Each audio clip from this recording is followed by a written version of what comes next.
começaria pela seguinte pergunta. Obrigado aos organizadores pelo convite, né? Nem educação não tempo de ter. Obrigado pelo convite. Para falar da Previdência, teria que começar pela pergunta. A Previdência tem, de fato, problemas? Tem, sim, tem problemas. Não os que são anunciados. A Previdência tem um enorme problema, que é o seguinte: no âmbito da Seguridade, tem a ver com a parte que eu ouvi da sua intervenção e das duas intervenções, né? Estamos falando de orçamento, de fundo público, estamos falando de um orçamento que, para esse ano de crise, prevê-se que é 2 trilhões de reais, 2 trilhões e 200 bilhões de reais, né? A gente vai saber no final do ano se foi isso mesmo, com o realizado, dos quais, para este ano, provavelmente, quase a metade, né, ou pelo menos uma parte bem significativa, é da conta da Seguridade Social. Estamos falando desse ano, provavelmente, de 800 bilhões na conta da Seguridade Social. Na conta, naquilo que vai ser recolhido pela Previdência, Assistência e Saúde. Então, na última década, até os pesquisadores mais conservadores, não como xingamento aqui, mas que fazem as contas, inclusive já tirando a DRU, que não pode ser tirada a DRU antes de dizer o que foi recolhido na conta de Seguridade, no orçamento da Seguridade, são enfáticos em dizer que há superávit nessa conta. Então, na última década, tomando 2013 como o início da década, a 2013, o superávit da conta de Seguridade Social chegou a 1 trilhão de reais. A conta da Seguridade é um dos orçamentos do Estado brasileiro. O Estado brasileiro tem 3 orçamentos: orçamento fiscal, e aí a saúde, ora, dizem, seguirá a restrição do teto lá dos gastos e dos 20 anos, falando do orçamento fiscal, mas a saúde tem o seu financiamento na política de seguridade social, né? E a educação na política fiscal, então no orçamento fiscal. São 3 os orçamentos do Estado brasileiro, no plano da federação: o orçamento fiscal, o orçamento da Seguridade Social e o orçamento das estatais, né? O mais difícil de abrir aqui é o orçamento das estatais, por razões óbvias, né? O orçamento fiscal e o orçamento da Seguridade, depois da Constituição, e esse é um dos elementos que eu tenho acordo com o que o Marcos colocou, da desconstitucionalização da Constituição elaborada em 1988, porque com a estrutura de financiamento do Estado brasileiro, a construção do fundo público permite que consigamos fazer as contas também, né? Independente do que o Estado diz e do seu poder de dizer, nós também conseguimos fazer as contas, né? Fazer as contas e mostrar que não há déficit, por exemplo, no orçamento da Seguridade. Então, esse orçamento da Seguridade, que é na última década, mas se corrigirmos a Fernanda Henrique Cardoso, e 1994, quando se institui, 1994, né, o Fundo de Estabilidade, né, o que depois virou a DRU em 2000, aí ainda mais, né, porque, estou dizendo, os mais conservadores falam, bom, a DRU já está estabelecida, vamos ver o que sobra a partir da DRU, né? É muito dinheiro. Então, acho que o que precisamos dizer com clareza, embora não seja suficiente, é que o debate da Previdência, o debate da saúde, o debate da assistência social não é um debate importante porque falta dinheiro, e especialmente no que tange a Previdência, mais ainda. Por isso mesmo, quando na primeira vez o Roberto Setúbal se pronuncia numa palestra em São Paulo, diz que a mais importante reforma que deveria ser feita por qualquer um dos governos do Brasil é a reforma da Previdência, né? Que provavelmente será a reforma política, mas que a mais importante é a reforma da Previdência. Então, o renomado estudioso da Previdência, como o Setúbal, não está falando da Previdência à toa, né? Estou falando da Previdência porque business, né? A ele interessa isso. Então, a primeira observação que eu queria fazer: não houve e provavelmente não haverá déficit da Previdência até o ano de 2026. Não há agora déficit da Previdência.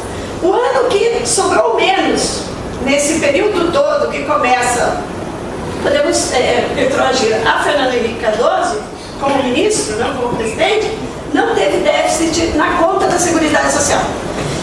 O ano que o superávit foi menor, provavelmente será o ano de 2015, que foram 23 bilhões, só 23 bilhões de superávit. Porque nos anos anteriores, 80, 90, 70, 60, quase sempre até 2009, salvo erro, o superávit da conta da Seguridade foi maior do que o orçamento nacional da saúde. Foi maior do que o orçamento nacional da saúde. A partir de 2009, começa a ser, o superávit começa a ser um pouquinho menor do que o orçamento da saúde. De qualquer forma, gigantesco. De qualquer forma, gigantesco.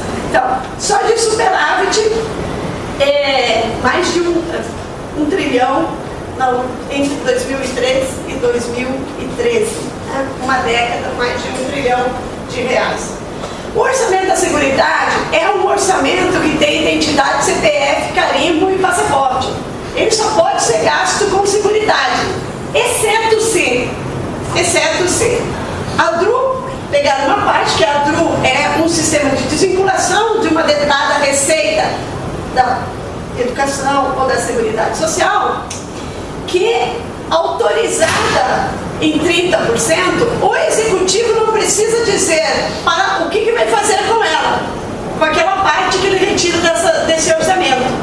Depois é que nós sabemos, ou podemos, nem sempre sabemos com precisão, para onde foi. Então, excetuada a DRU, que nós também não sabemos para onde vai, o que sobra no orçamento da Seguridade à medida que sobrou e que foram feitos, foram pagos, e o que é muito esquisito, sobrar o orçamento para a política social, né? Porque não estamos, e nem que estivéssemos na Suécia, mas estamos num país que falta dinheiro no hospital, a Bolsa Família é miserável, é por isso que ela tem que ser criticada, e a Previdência Social, 80%, cerca de 80% dos 30 milhões de benefícios não passam de 2 salários mínimos, não é? Então, sobrar dinheiro na Seguridade Social, há muito o que fazer. Se eles não têm ideia, nos pergunte que nós podemos dar algumas sugestões. Então, tem muito dinheiro. Quando sobra, tendo sido pago todos os direitos e tem sobrado, há 20 anos tem sobrado dinheiro, o que se faz? Bom, esse dinheiro já não tem mais carteira de identidade, CPF e registro geral. Então, sobrou esse dinheiro, ele é deslocado para a conta única do Tesouro, e quando entra na conta única do Tesouro, já não faz mais parte da Previdência, nem da Assistência, nem da Saúde. E, portanto, deixou de ser obrigatório gastar com Seguridade Social. Tem sido isso. E aí, você pode dizer que aquele dinheiro que entrou lá, misturou-se com outros dinheiros, pode pagar, inclusive, a dívida, pode pagar corrupção, pode pagar tudo que nós sabemos que o Estado pode pagar, né? Pode fazer construção dos prédios aqui da UF, pode, porque possivelmente tira da Seguridade e investe na saúde, na educação, né? Então, primeiro, não tem havido déficit no orçamento da Seguridade. Por que então faz-se essa transferência e por que essa é a mais importante política para ser contra-reformada na expressão do governo e governos? Por favor, não só do Temer, o diagnóstico é exatamente o mesmo, são 190 slides que uma comissão formada por todas as centrais, pelo DIESE e por várias representações do capital e do Estado brasileiro fizeram com delegação de decreto da presidente e chegaram a uma conclusão, um diagnóstico muito parecido com aquele que nos apresenta Temer e o seu ministro Meirelles, outro notório conhecedor da Previdência também. Por que acontece isso? Na minha formulação, no que eu tenho trabalhado e pesquisado, isso é bastante polêmico, não tem que ter medo da polêmica, né? Até porque, colocando os argumentos de pesquisa para discutir, né? Ver se eu tenho alguma razão ou nenhuma, é que na esteira da crise da década de 70, do século passado, mas especialmente a partir dos anos 80 e com as soluções nos Estados Unidos, no Reino Unido e por quase todo mundo, as crises dos capitais, mais do que em qualquer momento da história do modo de produção capitalista, tem sido, e sempre é assim, crise do capital é sempre parcialmente, provisoriamente resolvida, tem sido um fundo público que tem funcionado sem anular as demais como a mais importante contra-tendência à queda da taxa de juros.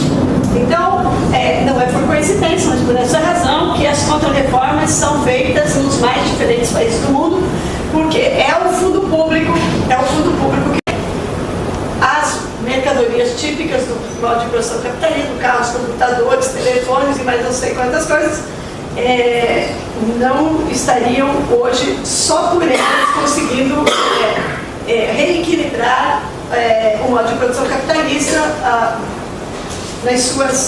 na sua queda das taxas de lucro. Isso hoje precisaria de mais tempo para discutir. Então, diante dessa... São 8 minutos que eu tenho agora?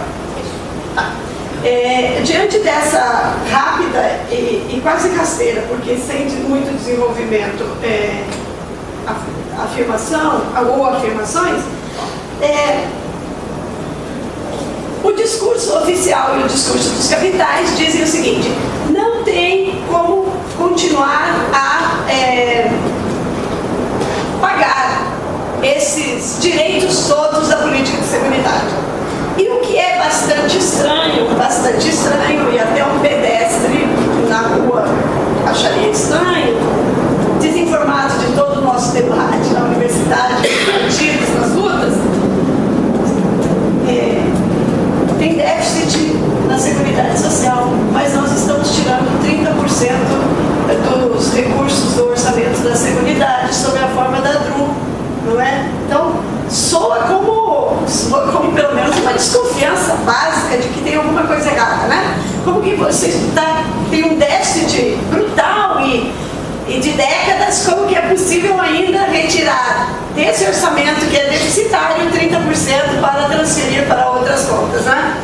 Só que, óbvio, não é dada fazer essa relação ao pedestre, né? Então, nós aqui temos a obrigação de descobrir que tem alguma coisa errada. Diante desse contínuo argumento do Estado brasileiro de que há déficit, quais são as medidas necessárias e urgentes para se promover na Previdência? E quando nós falamos da Previdência, nós estamos falando o seguinte: no regime geral da Previdência, que é aquilo que também a maioria das pessoas conhece como o Instituto Nacional de Seguro Social, o INSS.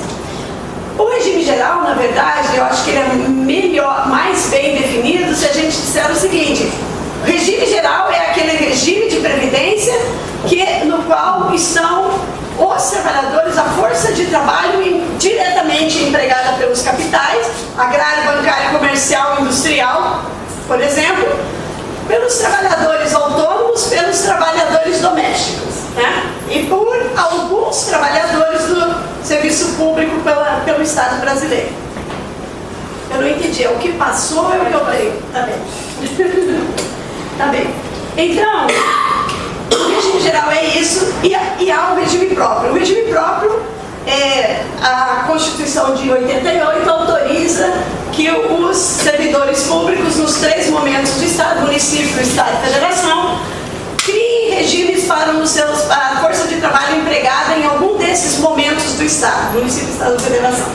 Bom, o diagnóstico feito pelo governo Lula, pelo governo Dilma, e que é recolhido pelo governo de Temer, e que foi feito por esses que eu já falei, as centrais, exceto CSP e a Intersindical,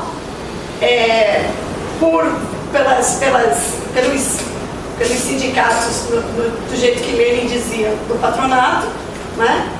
E por técnicos que foram chamados, de etc., e por técnicos do Estado brasileiro. Chegam às seguintes conclusões. O século XX, e a tendência se manifesta no século XXI, pelo menos a partir da segunda metade do século XX, há uma curva crescente, de crescimento para o alto, né? Uma curva para o alto de alongamento da expectativa de vida da população brasileira. Esse alongamento da expectativa de vida põe em 69,9 para os homens, como média de vida, e 74 para as mulheres, certo? E essa média ignora, por exemplo, que em Pernambuco, Sergipe e Pará, os homens têm por média 68 anos. E em Alagoas e no Maranhão, 66. Né? A leitura de que a demografia no Brasil faz, por um lado, crescer a expectativa de vida e, por outro, reduzir o número de filhos dos casais, necessita, com muita urgência, que a idade mínima nos dois regimes, no geral e no próprio, seja passada para 65 anos de idade. Né? Tem gente que não é expectativa de vida, mas é expectativa de morte. Né? Vai ter um ano de previdência, de aposentadoria, né? Tendo pago 30, 35 anos. Né? Uma proporção importante das gentes do Brasil, especialmente dos homens, mas não só. Então, dados demográficos indicam que a demografia e o número de filhos e a previdência colapsará em 2060. Uma das coisas que cinicamente eu tenho dito, porque me parece um cinismo antes que é feito com a nossa inteligência e conosco todos, é que não prevê qual é a próxima crise no próximo ano, que é fazer projeções para 2060, que a previdência estará colapsada, né? Porque o que falta nesse estudo da demografia? Falta, por exemplo, o estudo da produtividade do trabalho. Né? Então, conta em anos e não entra nessa equação a produtividade do trabalho. Então, a redução tem a ver, o aumento da idade tem a ver com isso. O segundo ponto do debate, e é o que pauta essa contra-reforma que querem fazer os governos, é que o financiamento é insuficiente. O financiamento para a Seguridade Social é absolutamente insuficiente. Não problematiza a DRU, como já falamos, e diz o seguinte: contribuição sobre o lucro líquido e o COFINS, que são aplicados sobre o capital do comércio de mercadorias e o capital industrial, são absolutamente insuportáveis para esses capitais, e o custo do Brasil tende a se elevar de modo que faz com que muitos capitais quebrem e por isso o desemprego cresce. Esse é o segundo ponto. Com relação ao financiamento, que faz essa análise para, aspas, desonerar os capitais, e estes capitais, sugere que, para equalizar, para tornar-lhes o nome, sempre pelas avessas, né, que a contribuição, tanto do regime geral quanto do regime próprio, seja elevada para 14%. Porque no regime geral é de 8 a 11%, e no regime próprio, no geral, no regime próprio, dos 2.080 regimes próprios que existem no Brasil, em geral é 11%, em alguns lugares 14%. Então, é claro que não vai tomar lugar. A isonomia no caso dos nossos direitos, é sempre rebaixando os nossos direitos, né? Então diminuindo a nossa aposentadoria e o nosso salário e elevando a contribuição.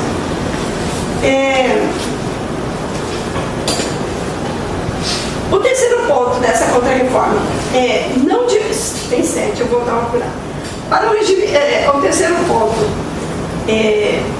como existem muitos regimes próprios 2.080 regimes próprios, de 5.000 e tantos municípios do Brasil. É preciso fazer uma integração e compatibilização desses regimes próprios, tornando-os iguais. O primeiro passo seria todos os trabalhadores dos estados e municípios do país, esses 2.080 municípios e estados, os 26 estados, mais o Distrito Federal, mais as capitais e mais um bocado de...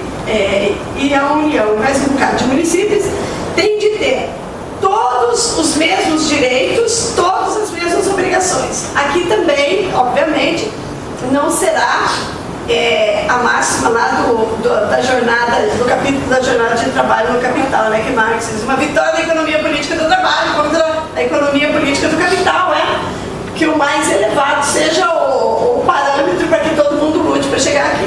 Obviamente, já sabemos que o regime próprio que tiver o direito mais rebaixado será o parâmetro para todos os outros, não é? O quarto, e aqui é notadamente, e é claríssimo que a intenção é abrir espaço entre os servidores públicos para a implementação de previdência complementar. Absolutamente diminuir a previdência pública para que esses trabalhadores que têm salário fixo e que têm garantias de emprego, sejam empurrados para a previdência complementar. O quarto ponto, a previdência rural. No regime geral, os trabalhadores do campo, as mulheres e as domésticas são hoje considerados os grandes vilões do regime geral, do regime do INSS e os responsáveis por possíveis quebras, por déficits. Com relação aos trabalhadores rurais, esses trabalhadores rurais, se chegarem 60 anos mulheres, 65 anos homens, eles podem se aposentar com 180 meses de contribuição, ou 15 anos de contribuição. O que é recolhido nessa conta previdência hoje no último ano, foram recolhidos para a previdência dos trabalhadores rurais, do patrão e do empregado, 6 milhões. E gastou-se com os trabalhadores do campo 99 milhões. Aqui temos uma continha. Um trabalhador cortador de cana, ele tem de vida útil cerca de 11 anos. Ele não chega nem ao tempo de contribuir os 15 anos, né? Porque faz, 15 mil vezes, 20 mil vezes aquele esforço, né? Repete o gesto e tal. Em 11 anos não tem mais coluna vertebral. Vai continuar trabalhando como? Em geral, ou continua num esforço brutal, pagando como autônomo depois dos 11 anos, ou aqueles que conseguem se aposentam como doentes, né? Como 30% das aposentadorias do ano passado, 30% das aposentadorias do ano passado no setor rural foi conseguido na justiça por conta das condições absolutamente desumanas que os trabalhadores doentes, né? Judicializaram lá, está sendo judicializado, que é o discurso do governo, o direito, então o Ministério Público e tal. Se esses trabalhadores não tivessem feito isso, eles doentes ou próximo da morte sequer teriam um salário mínimo, que é a média da aposentadoria deles. Eu quero lembrar que o COFINS e a contribuição sobre o lucro líquido não são pagos pelo capital agrário. E disse claramente a ministra de Dilma, Cátia Abreu, que os capitais agrários não pagariam esses impostos porque já produzem a comida da população brasileira. Então é isso que temos aqui. O quinto ponto é unificar as regras para homens e mulheres. Hoje as mulheres têm 5 anos menos de contribuição e 5 anos menos de idade para conquistarem a aposentadoria, mais ou menos no geral, no regime próprio e no regime geral, no INSS. Como as mulheres, eu comecei falando de demografia e dizendo que as mulheres vivem 4 anos em média a mais do que os homens. Como as mulheres vivem mais, as mulheres não devem ter esse privilégio, que é tratado como um privilégio, e aqui tem lugar, e muito lugar, para o debate feminista, não é?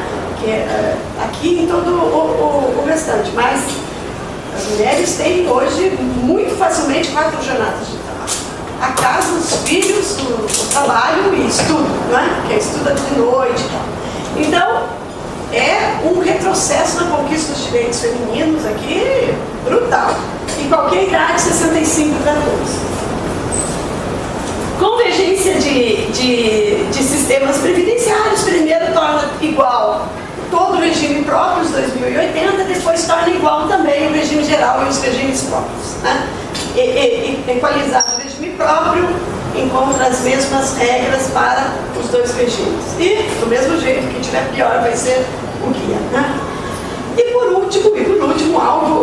por último, da caracterização, do diagnóstico, algo que está muito pouco divulgado, é que ele também atinge de modo muito preconceituoso, mas muito preconceituoso, machista, no limite do fóbico mesmo, uma pesquisa feita no primeiro mandato, no primeiro governo da presidente Dilma, e que identificou no regime geral do INSS que nas regiões norte e nordeste há um enfático casamento de mulheres jovens com homens mais velhos. Nisso não entra em nada o questionamento da migração, nada disso. É um fato, e fato social não se discute, né?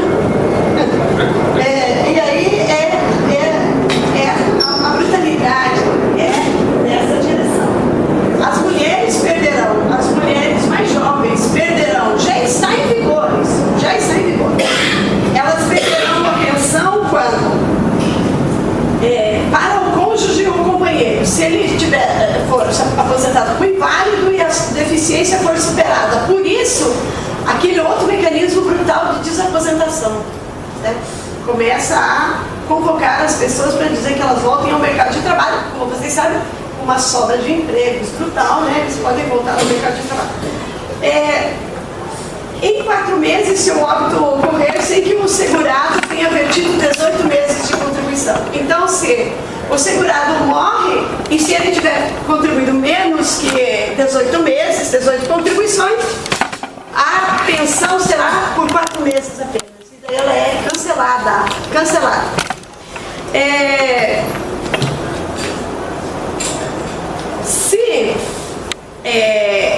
Se tiver mais do que 18 meses e pelo menos 2 anos de relação estável, de união estável, o direito à pensão será regido assim: por 3 anos, se a pessoa, o sobrevivente, o cônjuge sobrevivente, tiver menos de 21 anos de idade. Então tem 3 anos de pensão. 6 anos, se o cônjuge sobrevivente tiver entre 21 e 26 anos de idade. 10 anos de pensão, se tiver entre 27 e 29 anos de idade. 15 anos, entre 30 e 40 anos de idade. 20 anos, entre 41 e 43 anos de idade. Vitalícia acima dos 44 ou mais anos de idade. É assim que está escrito, por isso eu estou lendo com os erros assim. Se é acima de 44, tem que ter mais de 44, né? Está escrito desse jeito na lei.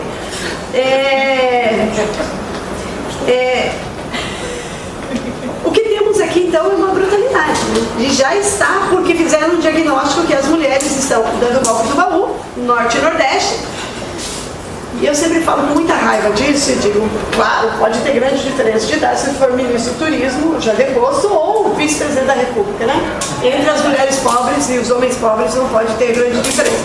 O último é a desindexação do salário mínimo.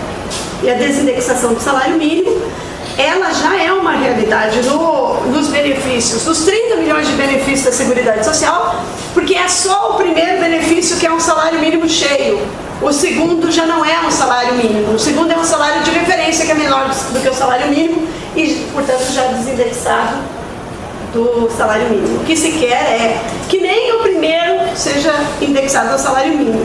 O mercado de capitais se pronunciou dizendo que a aposentadoria que é sustentável para os 20 e tantos milhões de brasileiros é aquela que é pelo menos, que é no máximo 50% ou 60% do salário mínimo. É disso que nós estamos falando então, e é muito trágico.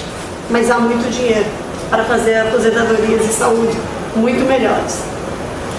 Desculpe passar tanto tempo.